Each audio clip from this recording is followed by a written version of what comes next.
Welcome to the All Out Leadership Podcast, hosted by Pastor Eric Lawson, where each episode is uniquely designed to help you live all out by bringing you practical leadership from a biblical perspective delivered in 10 minutes or less. So whether you're a business leader, serving in ministry, or simply looking to grow in your leadership, this podcast is for you. Before we dive into this week's topic, make sure to subscribe to the podcast and download the show notes at ericlawson.com/podcast. And while you're at it, feel free to share the content on social media. Now, let's join Pastor Eric for this week's conversation. Welcome to another edition of the All Out Leadership Podcast. We're continuing in the subject of stewardship, the value, and we're looking specifically at stewarding talents that God gives us. I once read an interesting mathematical equation, so to speak, about Legos. Legos are fun. I think every guy's enjoyed Legos growing up, and I think we like to have kids so we can have more Lego time as an adult. But anyway, it's interesting when you take two pieces of Legos that have 8 snaps, those 8 little bumps that have the ability to connect to other Legos, and you connect them together, you have 24 different possibilities to connect those two Legos together. But if you add just one more Lego, you actually have 1,060 possibilities to connect these 3 different Legos together. Notice that there's exponential multiplication when you just add a third Lego. Listen to this. If you add 3 more, you have a total of 6 Legos.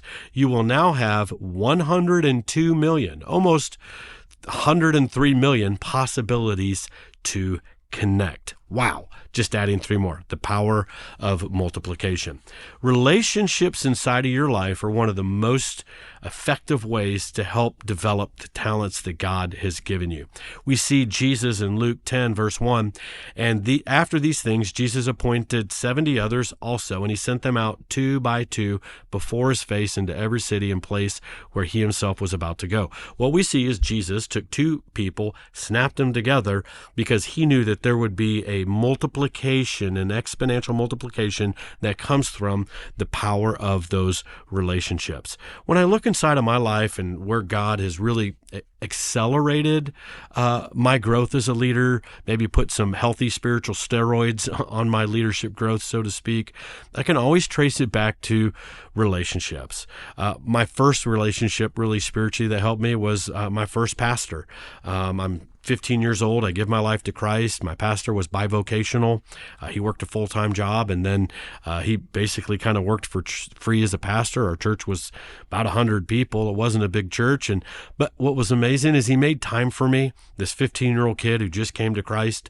And there were times he would take me out to breakfast and drop me off at school, and he would just invest an hour into me, discipling me and teaching me the Bible. And you know what? Not everything he said was actually accurate. Now that I look back, there were actually things he said I disagree with, but yet that time that I had with him truly transformed my life. I am so grateful for Mike Salmon, who pastored me as a young kid. Then I would say really probably one of the next greatest influences would be Pastor Willie George. And when I first started working for Pastor Willie George, really out of high school, going into Bible college, serving as a camp counselor, and then serving as a janitor, volunteering in kids ministry, youth ministry, bus ministry, volunteering in the warehouse, in shipping. I was there 70 hours a week, just volunteering, and then ultimately worked myself into a job. I learned so much from Pastor Willie George, and initially it was never from a direct conversation. I didn't get, lunch with Pastor George as a 22-year-old. I would have been terrified had I had lunch, at that time, because I respected him so much.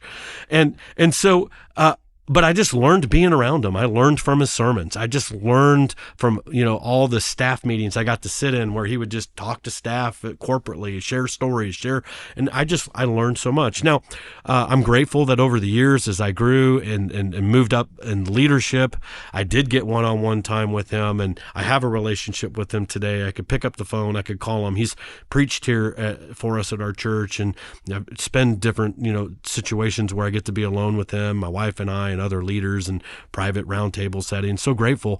But I wouldn't be where I'm at today, and I'm not sure this church, Element Church, would exist had it not been for the influence and leadership of all the things that I've learned from Pastor Willie George. And I'm so grateful for that.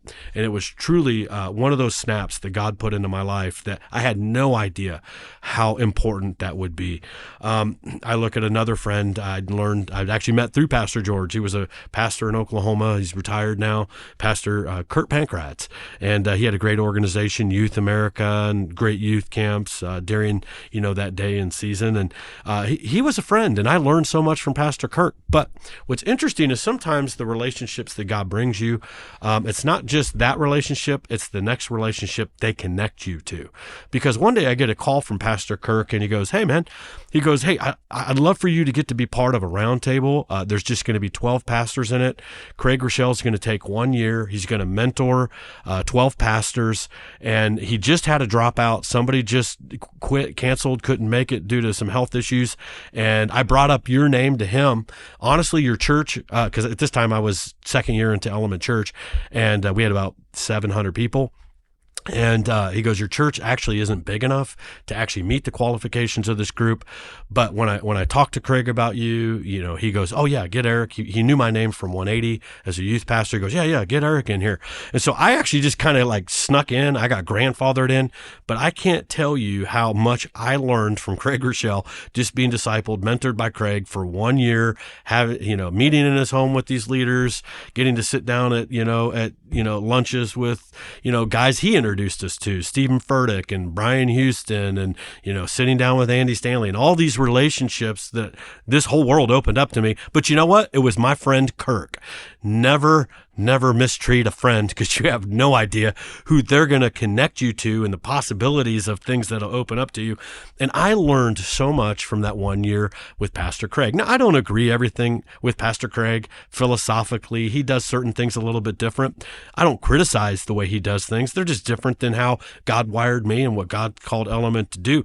But I'm so grateful for what I've learned from him, and I don't think Element would be what it is today had it not been for his continual influence in my life as a leader. Another relationship, Coach Duke. Coach Duke Matlock, if you're listening to this, which I don't think you actually ever listen to my podcasts, but you're missing out if you don't.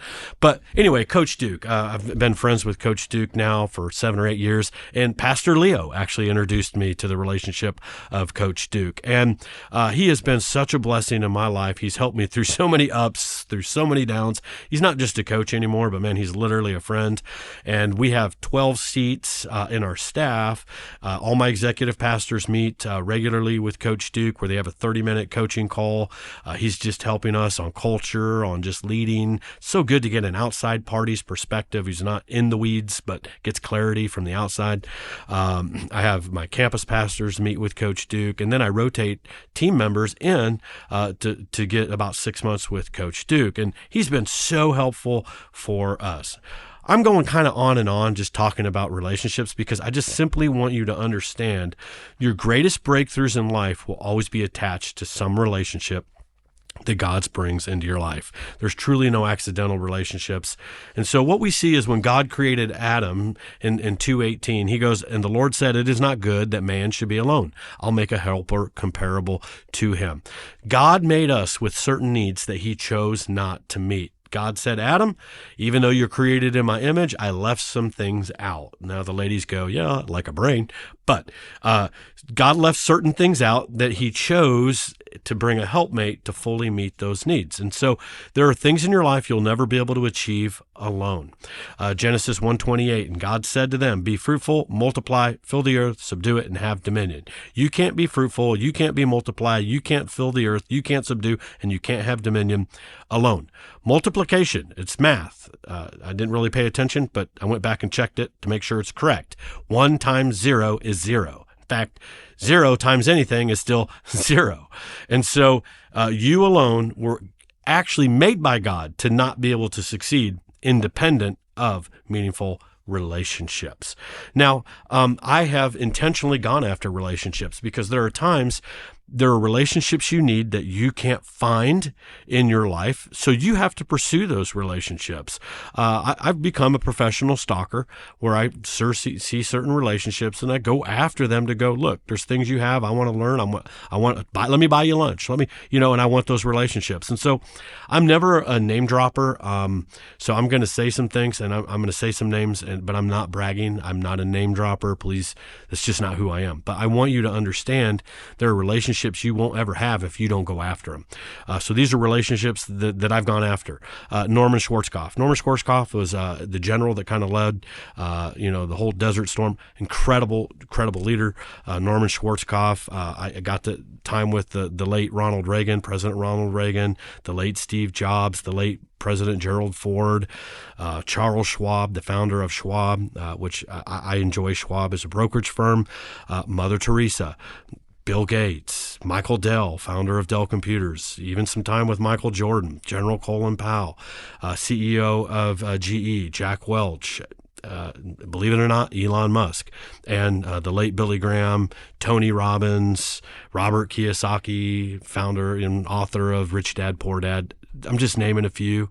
And so these were relationships I needed. And however, they actually never returned my phone calls, and I actually never got to meet them personally. So what I ended up doing is getting their books, reading their articles, or you listen to a podcast. So here's the deal. There are certain things you need from people that you might not get FaceTime with, but pick up their book. In fact, you should never ask to meet with somebody who wrote a book if you didn't read their book, because that's really just an insult to them. And so sometimes you just have to go after relationships through their resources to fill in the gaps inside of your life. All right. See you next week as we continue the All Out Leadership Podcast. Thank you for joining us on the All Out Leadership Podcast. We hope you gained new biblical insight that challenged you to grow in your leadership. If you've enjoyed this week's episode, we would love your help in getting the content out farther. You can help by subscribing to the podcast at ericlawson.com/podcast and telling others about it. Next week, Pastor Eric will be back with another episode. So until then, we hope you have a great week being an all-out leader.